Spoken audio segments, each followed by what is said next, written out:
सुहाग रात का बेड सजा हुआ था। दो सगी बहनें दुल्हन हैं और दो सगे भाई इस वक्त दूल्हे हैं।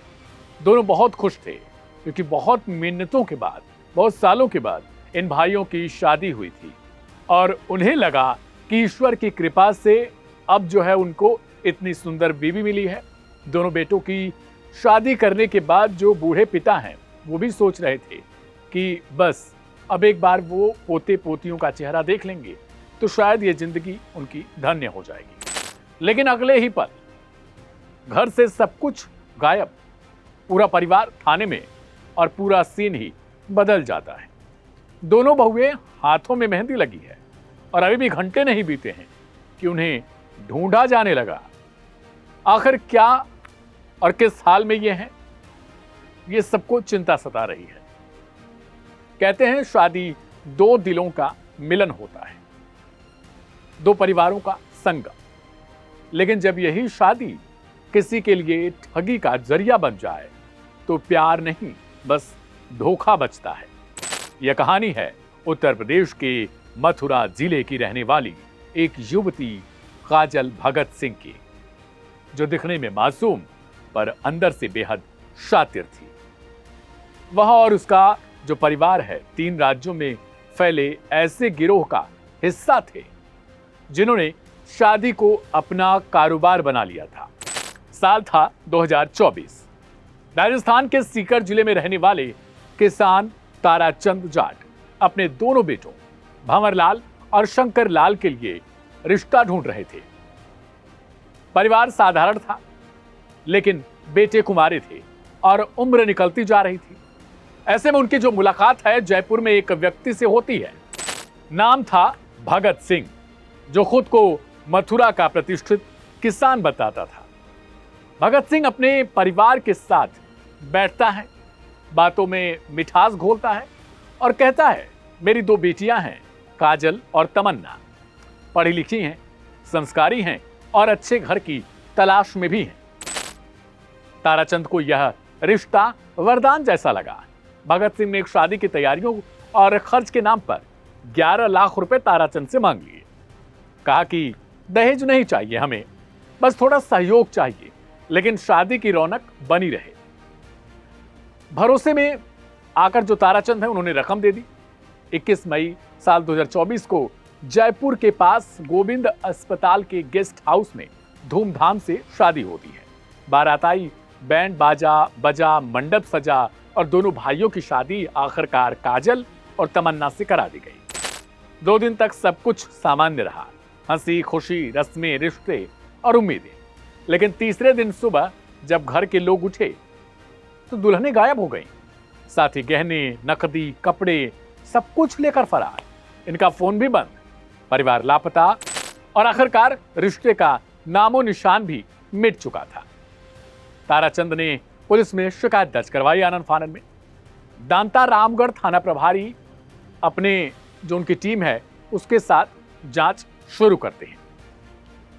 जल्द ही एक खौफनाक सच सामने आया कि यह कोई इकलौती वारदात नहीं हुई थी। मथुरा के गोवर्धन में रहने वाला भगत सिंह का जो पूरा परिवार है वो ठगी का एक संगठित नेटवर्क चला रहा था। काजल और तमन्ना को हथियार की तरह इस्तेमाल किया जाता था। शादी का झांसा, प्यार का जाल और फिर गहनों के साथ फरारी। जांच में सामने आया कि इस परिवार ने राजस्थान, हरियाणा और उत्तर प्रदेश में कई युवकों को इसी तरीके से ठगा था। हर केस में पैटर्न एक जैसा होता।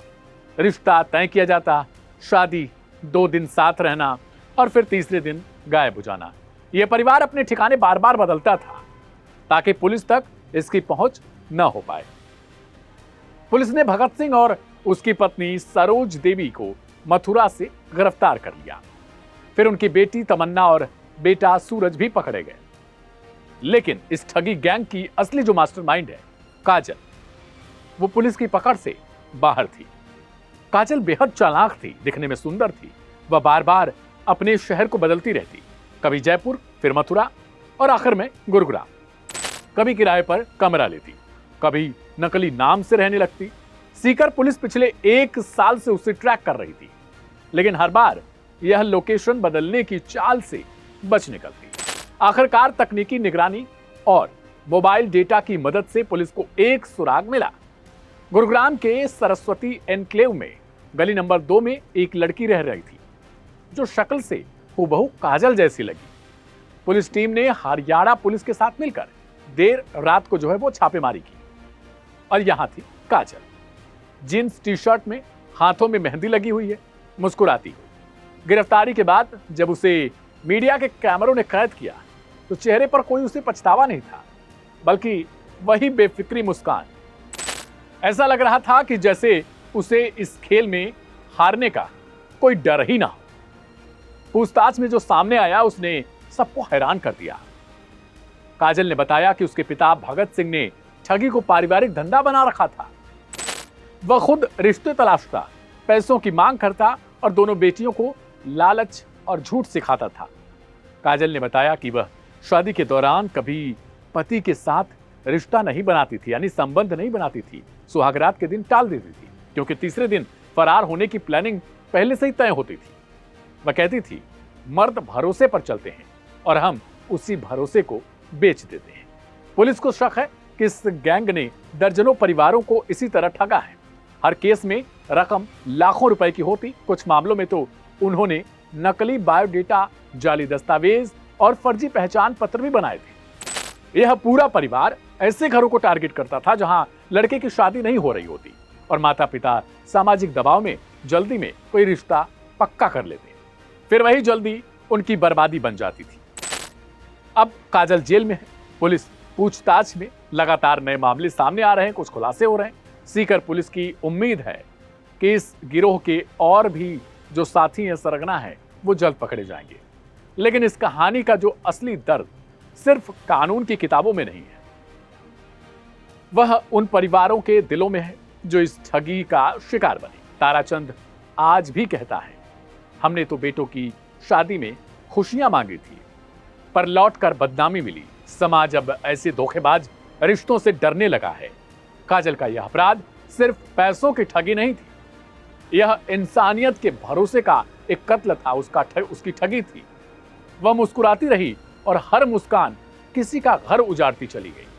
कहते हैं, कुछ कहानियां पुलिस की फाइलों में खत्म हो जाती हैं, पर लुटेरी दुल्हन काजल की कहानी अब भी हर उस घर में गूंजती है जहां किसी की बेटी या बहू मुस्कुराती है और लोग सोचते हैं, क्या उसकी मुस्कान में सच्चाई है या कोई साजिश छिपी है?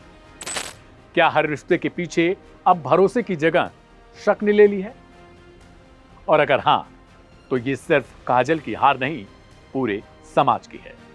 क्राइम कथा में आज हमने देखा किस तरीके से काजल नाम की एक लड़की, उसकी बहन तमन्ना और उसका पूरा परिवार, यहां तक माँ बाप भाई, सब लोग एक ठग बन चुके थे।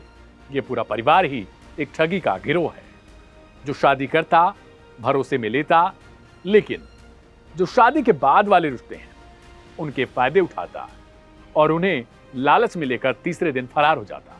शादी की रस्में रिवाजें सब कुछ वैसा था, लेकिन शादी वो नहीं है जो आखिर में होती है।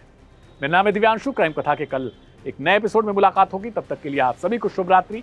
अपना अपनों का बहुत ख्याल रखिएगा। नमस्ते।